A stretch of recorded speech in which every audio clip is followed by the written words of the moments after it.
तो अब बात करते हैं यार स्ट्रक्चर ऑफ द अर्थ की। ठीक है, इसमें हम बात करेंगे अबाउट सोर्सेस ऑफ इंफॉर्मेशन, है ना, एंड जो लेयर्स हैं उस सब की में बात करेंगे। सो हम बात करने वाले हैं about the structure of earth. सबसे पहले तो स्ट्रक्चर ऑफ द अर्थ के अंदर हम बात करते हैं कि अर्थ का रेडियस कितना है भाई। तो जो अर्थ का रेडियस है ये है 6400 बोलते हैं, but it is 378 kilometres. And direct exploration to this centre जो है ना, गड्ढा करते करते करते करते हम चले जाएंगे सेंटर तक, ये पॉसिबल नहीं है भाई। क्यों पॉसिबल नहीं है? बिकॉज जो सेंटर है वो मेंटल है, यहाँ पे बहुत ज़्यादा गर्म है। Direct exploration to the centre is impossible. तो हम डायरेक्टली वहाँ पे एक्सप्लोर नहीं कर सकते, इसीलिए हम क्या करते हैं, हम सोर्सेस ऑफ इंफॉर्मेशन की बात करते हैं। जो नॉलेज है भाई, नॉलेज अबाउट द इंटीरियर और अर्थ के इंटीरियर के बारे में हमको कैसे पता चलता है भाई? Knowledge derive from estimates, inferences, direct observation and material analysis.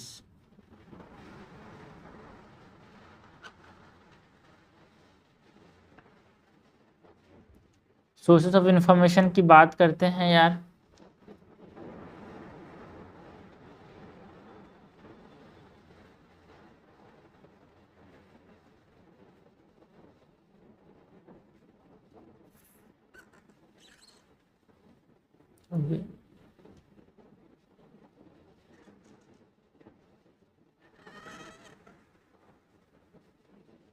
Sources of information में हम बात करेंगे about the direct sources and हम बात करेंगे अबाउट द इनडायरेक्ट सोर्सेस।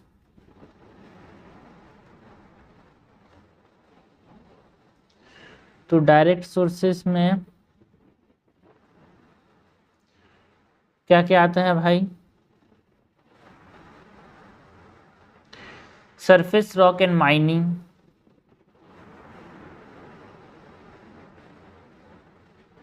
यहाँ भी 3 चीजें आती है डायरेक्ट सोर्सेस के अंदर।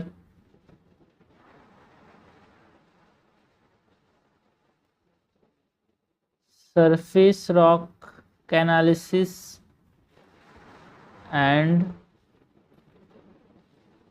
माइनिंग।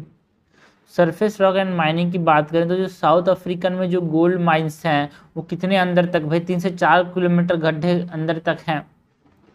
सो उसके ज़्यादा डीप नहीं जा पा रहे हैं, तो हम उससे ही पता चलता है भाई कि अर्थ कैसा है। बट ज़्यादा डीप तक क्यों नहीं जा पाते? Because it is limited by extreme heat.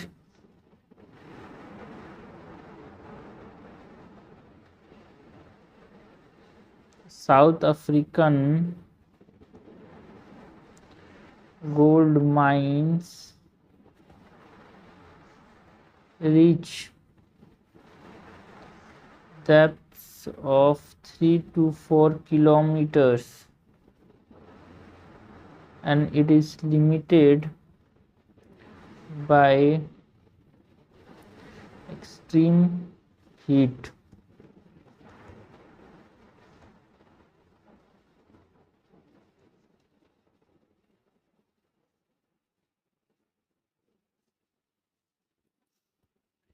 दूसरा जो है वो क्या है, जो डीप ड्रिलिंग प्रोजेक्ट्स हैं उससे भी हमारे पास समझ आता है भाई अर्थ के बारे में, है ना। ये जो डीप ड्रिलिंग प्रोजेक्ट्स हैं, इसमें जो डीप ओशन ड्रिलिंग प्रोजेक्ट्स हैं भाई, and integrated ocean drilling projects like हम बात कर सकते हैं कोला बोर होल की, जो कि आर्टिक ओशन में है 12 किलोमीटर डीप तक। Okay, deep ocean drilling projects की बात करते हैं and integrated ocean drilling projects like for example यहाँ पे हम बात करते हैं कोला बोर होल की, जो कि कहाँ पे है, आर्टिक ओशियन में है। It is 12 kilometres deep. और डायरेक्ट सोर्सेज में हम किसकी बात कर सकते हैं, जो वॉल्केनिक इरप्शंस होते हैं यार।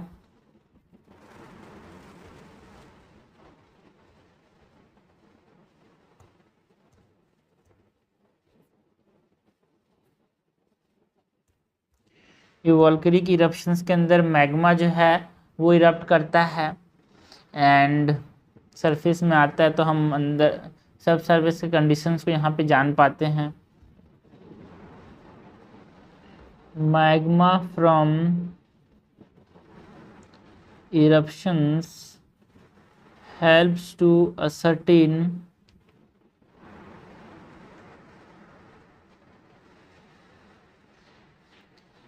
subsurface conditions। तो हमने बात की अबाउट दी डायरेक्ट सोर्सेस या ना, और हम बात करें इनडायरेक्ट सोर्सेस की।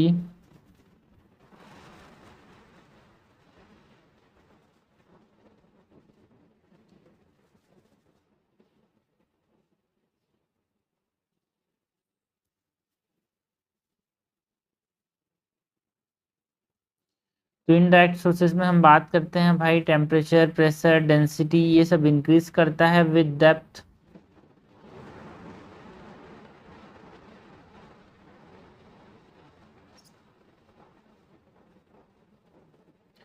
सो टेम्परेचर,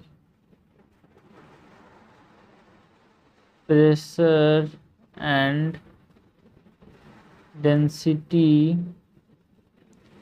इंक्रीज करता है विद डेप्थ। तो इससे हमने क्या समझा कि रेट ऑफ चेंज जो है it help us to estimate condition, किस किस डेप्थ में क्या क्या कंडीशन हुआ होगा। इसी रेट ऑफ चेंज से हम पता करते हैं भाई, rate of change help estimates conditions at various depths.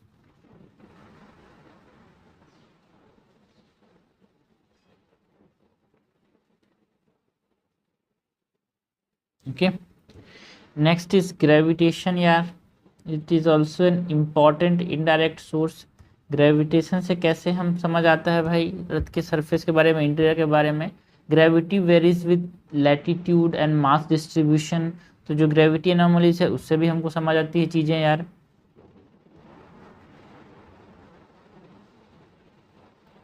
Gravity varies with latitude and mass distribution. Also जो ग्रेविटी एनोमलीज देखने को मिलता है कुछ कुछ जगहों पे, उससे भी हमारे पास अर्थ के इंफॉर्मेशन मिलता है भाई चीज़ों का। क्योंकि हमने डायरेक्ट इनडायरेक्ट सोर्सेज की बात की, इसमें इनडायरेक्ट सोर्सेज के अंदर हम बात कर सकते हैं अबाउट ऑल्सो द मीटियोर्स यार, जिससे हमको समझ आती है चीज़ें।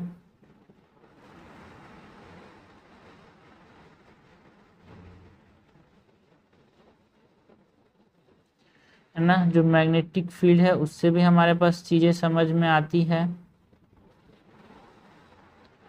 सेस्मिक एक्टिविटी हो गया, मतलब जो अर्थक्वेक्स है, ये सब चीज़ों से भी हमको अर्थ के इंटीरियर के बारे में समझ आता है भाई। ये हमने बात की about the sources of the earth की। नाउ यहाँ पे हम बात करते हैं अबाउट दी डिसकंटिन्यूटीज़ की। ठीक है, तो सबसे पहले तो आप समझना भाई, ये अगर अर्थ है, ठीक है, ये हम उसको स्लाइस में देख रहे हैं, है ना। तो ये अगर हम डेप्थ में जाते जा रहे हैं तो सबसे नीचे में यहाँ पे क्या होगा, कोर आएगा, ठीक है, इनर कोर जिसको हम बोलते हैं।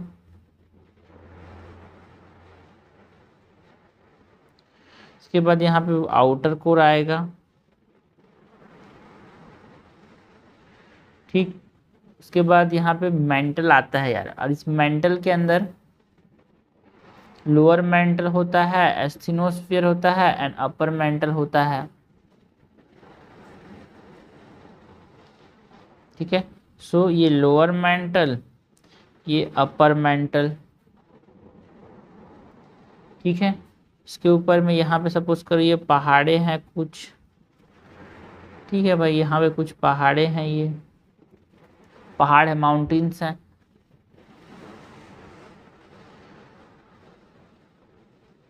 तो ये लोअर मेंटल, ये अपर मेंटल, ठीक है।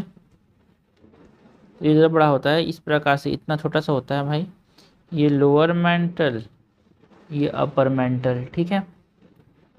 एंड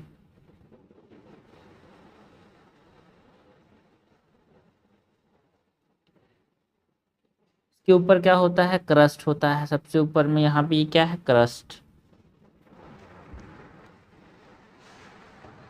ठीक है भाई। ये हमने बात की अबाउट बेसिक चीज़ों की। यहाँ पे अगर हम बात करें तो ये जो लोअर इनर कोर है, इट इज़ अराउंड, यहाँ पे इसका डेप्थ कितना होता है ना, ये अराउंड 1200 किलोमीटर्स यहाँ पे इसका डेप्थ है भाई। आउटर कोर का 2100 किलोमीटर के आसपास यहाँ पे इसका डेप्थ है ना। एंड जो लोअर मेंटल है यहाँ पे ये सबसे बड़ा है, यहाँ पे इसकी बात करें तो अगर, ठीक है, तो लोअर मेंटल जो है उसकी डेप्थ सबसे ज़्यादा है यहाँ पे।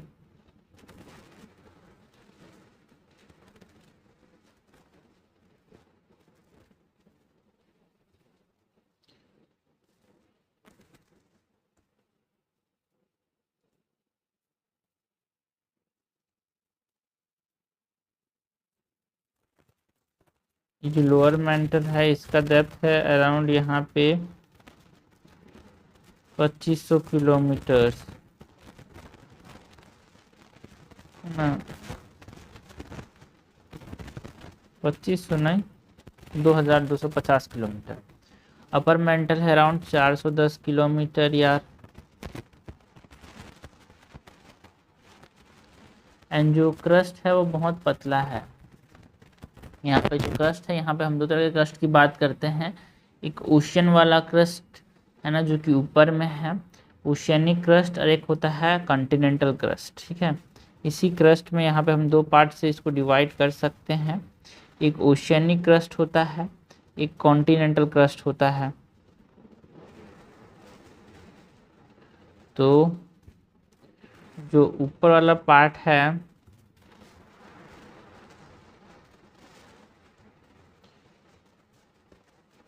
इसको हम क्या बोलते हैं, यहाँ पे ये ओशियनिक क्रस्ट हो गया यार, और नीचे में जो होता है वो क्या होता है, कॉन्टिनेंटल क्रस्ट।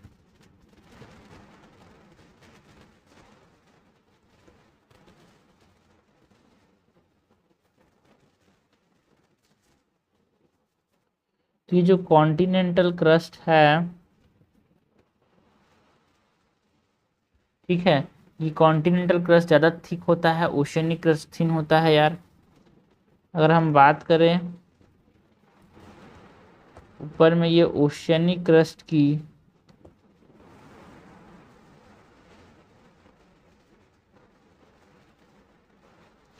तो ये अराउंड 8 किलोमीटर थिक होता है। एंड अगर हम बात करें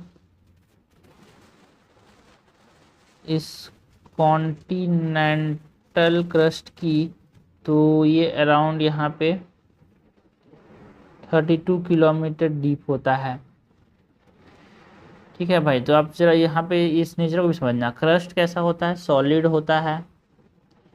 अपर मेंटल कैसा है भाई, पूरा पूरा मेंटल जो है वो पूरा सॉलिड है, ठीक है।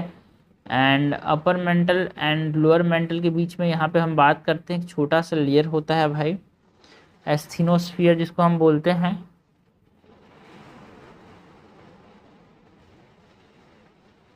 अपर मेंटल के अंदर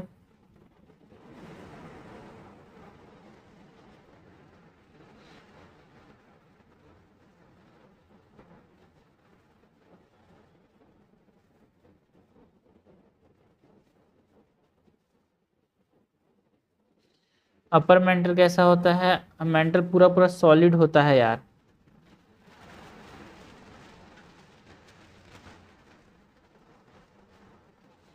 आउटर कोर कैसा है भाई, आउटर कोर होता है लिक्विड स्टेट में। इनर कोर क्या है, बहुत ज़्यादा प्रेशर की वजह से सॉलिड है। ज़्यादा गर्म है तो लोग लिक्विड समझते हैं, तो ऐसा नहीं सोचने का, ठीक। सो यहाँ पे अगर इसको हम समझें, अब एक चीज़ है यहाँ पे यार, जो क्रस्ट है ऊपर वाला, ठीक है, एंड जो मेंटल है अपर मेंटल, दोनों को मिला क्या बोलते हैं यहाँ पे, एस्थीनोस्फीयर बोलते हैं।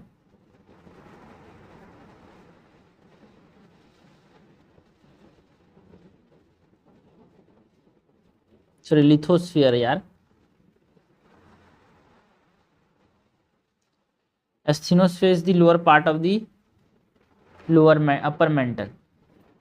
टेम्परेचर की बात करें तो जो कोर होता है इसका अराउंड 5500 डिग्री सेल्सियस टेम्परेचर होता है, एंड आउटर कोर का अराउंड 4000 डिग्री सेल्सियस टेम्परेचर होता है, 4000 से लेके 5700 तक ज़्यादा टेम्परेचर होता है ना। एंड ये 1600 डिग्री सेल्सियस से लेके 4000 डिग्री सेल्सियस तक होता है इनर मेंटल का, और जो लोअर मेंटल है उसका। एंड जो अपर मेंटल है इसका अराउंड 932 डिग्री सेल्सियस से लेके 1652 डिग्री सेल्सियस तक टेम्परेचर होता है। एंड जो क्रस्ट है इसका 200 से लेके यहाँ पे 1000 डिग्री सेल्सियस तक टेम्परेचर होता है। ओके, नाउ यहाँ पे कुछ डिसकंटिन्यूटीज की बात करते हैं यार, है ना। तो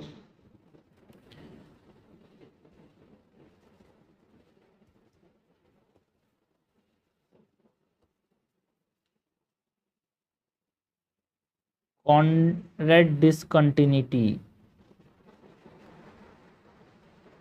तो जो कॉनरेड डिसकंटिन्यूटी है वो किस किसके बीच में है, between Conrad discontinuity is between upper and lower crust. ठीक है, क्रस्ट में भी दो पार्ट है यार, है ना, अपर एंड लोअर क्रस्ट। उसके बीच में जो डिसकंटिन्यूटी इसको कॉनरेड डिसकंटिन्यूटी बोलते हैं। मोहो डिसकंटिन्यूटी किसको बोलते हैं, Moho,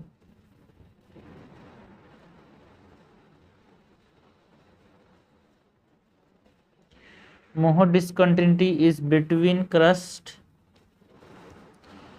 Moho discontinuity is between crust and mantle, that is crust and upper mantle बोल सकते हैं। मोहो के बाद रैप्टी डिसकंटिन्यूटी की बात करें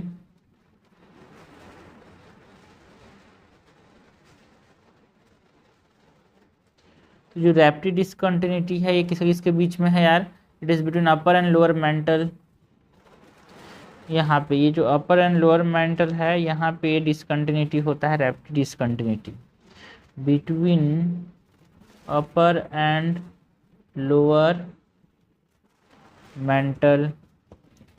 रेप्टी के बाद हम बात करते हैं अबाउट गुटेनबर्ग से। यहाँ पे पूछा जाता है इन सब चीज़ के बारे में, जो इन कंटिन्यूटी से पूछा जाता है वो गुटेनबर्ग डिसकंटिन्यूटी के बारे में पूछा जाता है। एंड जो गुटेनबर्ग डिसकंटिन्यूटी है, Gutenberg discontinuity between mental and outer core, यहाँ पे है Gutenberg discontinuity. Okay, mental and between mental and outer core. Last is Lehman discontinuity. जो लेहमैन डिसकंटिन्यूटी है वो किसके किसके बीच में है भाई? It is between outer and inner core.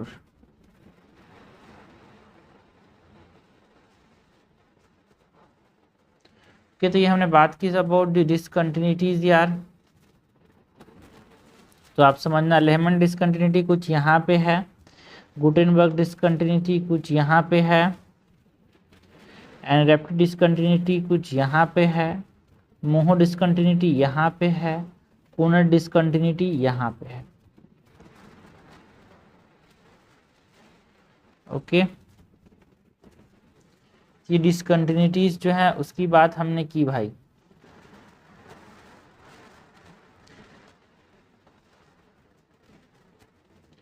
तो ट्रिक याद करने का क्या है भाई? ऊपर से नीचे याद कर लो या फिर नीचे से ऊपर याद कर लो। ठीक है, तो ट्रिक जो मैं याद करता हूँ ऊपर से नीचे की तरफ, उसमें ये ट्रिक है कि सीएम, एक पार्टी के सीएम है जिस पार्टी का नाम क्या है? आरजीएल। ठीक है,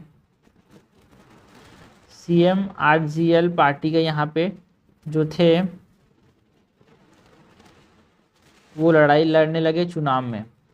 आरजीएल यहाँ पे सी से कोनर डिसकंटिन्यूटी ऊपर में between upper and lower crust, फिर हमारे पास मोहो डिसकंटिन्यूटी है। ठीक है, मोहो डिसकंटिन्यूटी क्रस्ट एंड मेंटल के बीच में, फिर ऊपर क्रस्ट मेंटल खत्म तो अपर एंड लोअर के बीच में रेप्टी, गुटेनबर्ग जो है मेंटल एंड आउटर कोर के बीच में है, एंड सबसे लास्ट में है Lehmann between outer and inner core. ठीक है भाई, तो ये हमने बात की अबाउट डिसकंटिन्यूटीज यार, कि डिसकंटिन्यूटीज कहाँ कहाँ पे हैं उसकी बात की, ट्रिक की बात की। नेक्स्ट हम बात करते हैं about crust.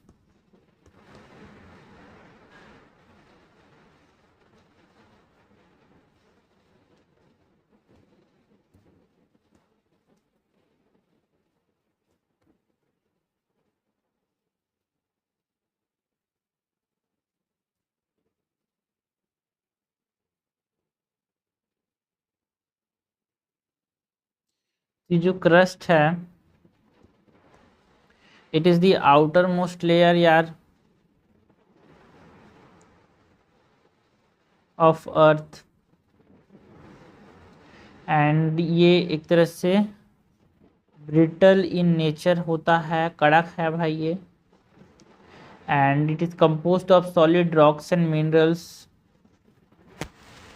composed of solid rocks and minerals, and it is further divided into continental crust जो कि थिकर होता है। हमने देखा भाई कॉन्टिनेंटल क्रस्ट का थिकनेस 32 किलोमीटर है, एंड ये ग्रेनाइटिक नेचर का होता है, थिकर एंड ग्रेनाइटिक। दूसरा जो है वो ओशियनिक क्रस्ट है, उसका हमने देखा ये 8 किलोमीटर के आसपास होता है, मतलब थिन होता है ओशियनिक क्रस्ट। आप नंबर याद रखना भाई, चीज़ों को याद करने में आसान होता है। ठीक है, अगर आप कौन थिक होता है कौन थिक होता है याद रखोगे तो भूल जाओगे। तो ओशियनिक क्रस्ट अराउंड 8 किलोमीटर्स था, and continental crust around 32 kilometres था। ये नंबर याद करने में बहुत हेल्प करते हैं यार, इस नंबर को याद कर लेना। ठीक है, सो ओशियनिक क्रस्ट जो है वो थिन होता है 8 kilometres, and it is thinner and it is basalt से बना होता है, it is basaltic in nature. याद करने का तरीका क्या है भाई? यहाँ पे ओबी इज द ट्रिक। ठीक है, या फिर याद करने का ऐसे ट्रिक है सीजी। ट्रिक क्या है? सीजी मतलब छत्तीसगढ़। सीजी से याद रखना, तो जो कॉन्टिनेंटल क्रस्ट है ये ग्रेनाइटिक नेचर का होता है। नाउ ये हमने बात की अबाउट दी। ओके, तो नेक्स्ट हम बात करते हैं क्रस्ट के बाद मेंटल की बात करते हैं यार।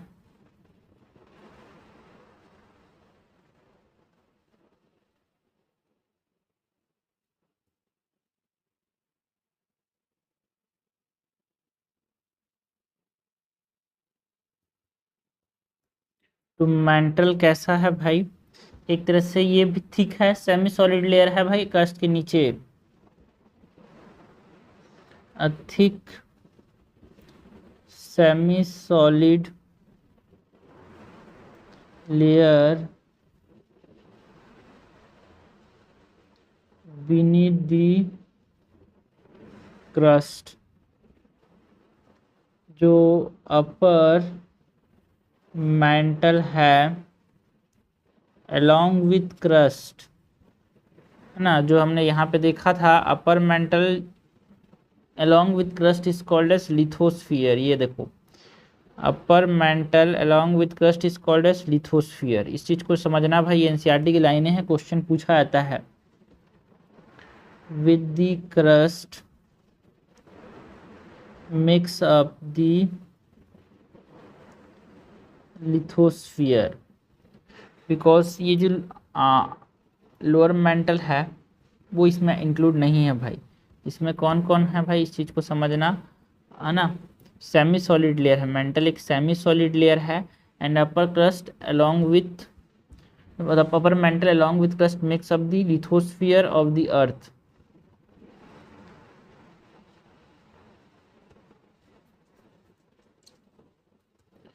एंड प्राइमरीली ये किससे बना होता है, सिलिकेट्स मटेरियल से, और जो मेंटल है इसमें मैग्नीशियम एंड आयरन का कंटेंट भी अच्छा खासा है भाई। सो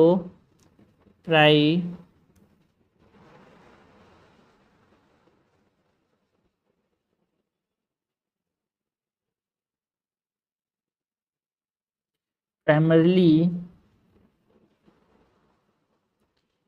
made of silicon minerals,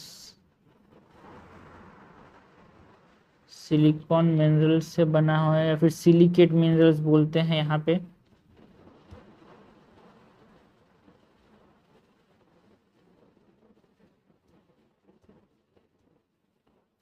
silicate minerals and is rich in magnesium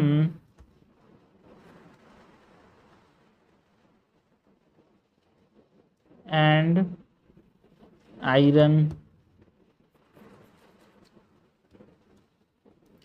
अगर हम बात करें यहाँ पे एस्थीनोस्फीयर की, तो एस्थीनोस्फीयर किसको बोलते हैं, कि वीक सेमी मोल्टेन रीजन है भाई। इसी यहाँ पे हमने देखा ना अपर मेंटल के अंदर एक weak and semi solid region है एस्थीनोस्फीयर अपर मेंटल में, and it is the main source of magma. Asthenosphere weak semi solid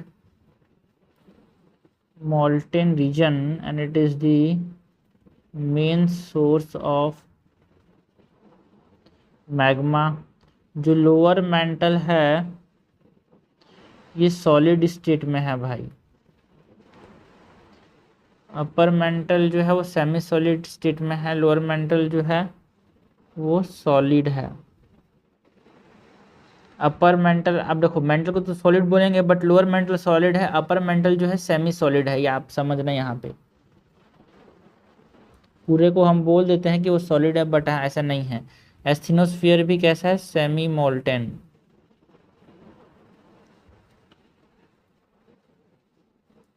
ये हमने बात की अबाउट मेंटल की। नेक्स्ट हम बात करते हैं about the core.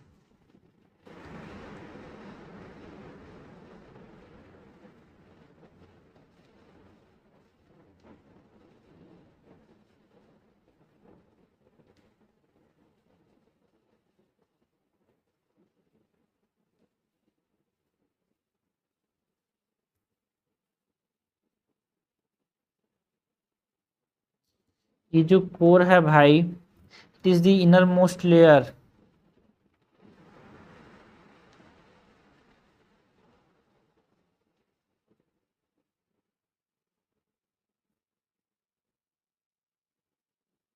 And outer जो कोर है ये लिक्विड होता है, और अंदर कोर जो है हाई प्रेशर की वजह से सॉलिड हो जाता है यार। आउटर कोर जो है वो लिक्विड होता है। ये किससे बना है भाई, made of molten iron and nickel, इसीलिए इसको बोलते हैं फेनी लेयर। फेनी आयरन एंड निकल से बना है, एंड इट इज रेस्पॉन्सिबल, जो लिक्विड आउटर कोर है, it is responsible for move करती हुई मेटल्स हैं, इसीलिए क्या हो गया, मैग्नेटिक फील्ड जनरेट हो गया है, and it is responsible for the magnetic field. And जो सॉलिड है inner core, and it is composed, यहाँ भी आयरन एंड निकल है भाई, प्राइमरली ऑफ आयरन एंड निकल, बट बहुत ज़्यादा अंदर है, तो अंडर इमेंस प्रेशर एंड यहाँ का टेम्परेचर ज़्यादा है, ये सॉलिड हो गया है।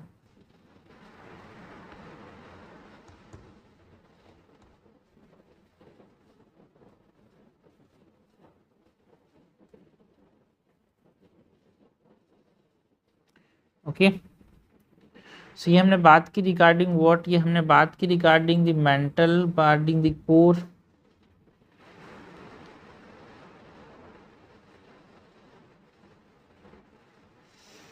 है ना, क्रस्ट की बात की हमने, डिसकंटिन्यूटीज की बात की, सोर्सेस ऑफ इंफॉर्मेशन की बात की, स्ट्रक्चर ऑफ द अर्थ की बात की।